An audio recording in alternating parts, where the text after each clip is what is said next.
कुमाऊं क्षेत्र का सबसे पुराना उद्योग अल्मोड़ा मैग्नेसाइट झिरौली लंबे समय से बंद पड़ा हुआ है। इस उद्योग के बंद रहने का सीधा असर यहां कार्यरत सैकड़ों स्थानीय मजदूरों की आजीविका पर पड़ा है। मजदूरी भुगतान और फैक्ट्री को दोबारा संचालित किए जाने की मांग को लेकर एक बार फिर झिरौली मैग्नेसाइट के मजदूर बागेश्वर स्थित जिलाधिकारी कार्यालय पहुंचे, जहां मजदूरों और जिलाधिकारी आकांक्षा कोंडे के बीच लंबी वार्ता हुई। वार्ता के बाद प्रशासन की ओर से मजदूरों को आश्वासन दिया गया है कि मजदूरी भुगतान और फैक्ट्री को पुनः शुरू करने के लिए 1 माह का समय निर्धारित किया गया है। इस दौरान जिलाधिकारी आकांक्षा कोंडे ने बताया कि मामला हाई कोर्ट नैनीताल में विचाराधीन है और प्रशासन की ओर से मजबूती से पक्ष रखा जा रहा है। उन्होंने भरोसा दिलाया कि सभी कानूनी प्रक्रियाओं के पूरे होते ही झिरौली मैग्नेसाइट फैक्ट्री को जल्द दोबारा खोला जाएगा।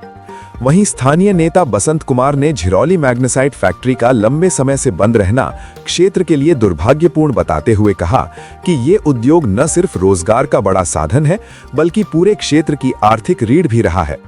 अब देखने वाली बात ये होगी कि क्या प्रशासन के आश्वासन के बाद 1 महीने के भीतर मजदूरों को उनका हक मिलेगा और क्या वर्षों से बंद पड़ा ये ऐतिहासिक उद्योग एक बार फिर रफ्तार पकड़ पाएगा।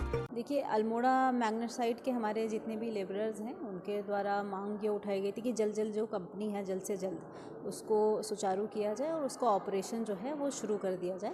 इसमें उनको अवगत करा दिया गया है कि सीटीओ की जो कार्रवाई है ये शासन स्तर पे चल रही है और इसमें हम लोग भी, प्रशासन भी जो है वो हम लोग पर्सनली परस्यू उसको कर रहे हैं। तो कोशिश की जा रही है कि सीटीओ जल्द से जल्द मिल जाए और जैसे ही सीटीओ मिल जाता है उसके बाद मुझे ऐसा लगता है हाई कोर्ट में अर्जेंसी काउंटर दायर करते हुए जो है हम लोग कोशिश करेंगे नियमानुसार अग्रिम कार्रवाई करते हुए जल्द से जल्द जो है शुरू भी हो जाए। ये आश्वासन उनको दिया गया है कि हम लोग कोशिश कर रहे हैं, शासन प्रशासन, और उस आश्वासन पे उनके द्वारा आज जो धरना है वो स्थगित किया गया है। मैग्नेसाइट वालों की जो समस्या है, कई समय से उन लोगों को सैलरी नहीं दी गई है और उनके घर का खर्च उसी मैग्नेसाइट से चलता है। और वास्तविकता को हम समझते हैं, बहुत सारे लोग ये समझ रहे होंगे फैक्ट्री तो बंद है, लेकिन मैग्नेसाइट वालों को जो है सैलरी की बात क्यों कर रहे हैं ये लोग। मैं एक बहुत बड़ा विषय आपके बीच में रखना चाहता हूँ, क्योंकि पेशे से अधिवक्ता हैं तो हम कानून की बात को समझते हैं। माइंस एक्ट की धारा 22(3)A का स्पष्ट प्रावधान है कि अगर माइंस किसी तरीके से बंद रहेगी तो माइंस में काम करने वाले कामगारों को अन्यत्र कहीं काम दिया जाएगा या फिर उनको उनका मेहताना दिया जाएगा। किसके द्वारा? माइन के ऑनर के द्वारा या फिर माइन के जो भी मैनेजर इत्यादि हैं। तो इस तरीके से ये कानून की व्यवस्था है।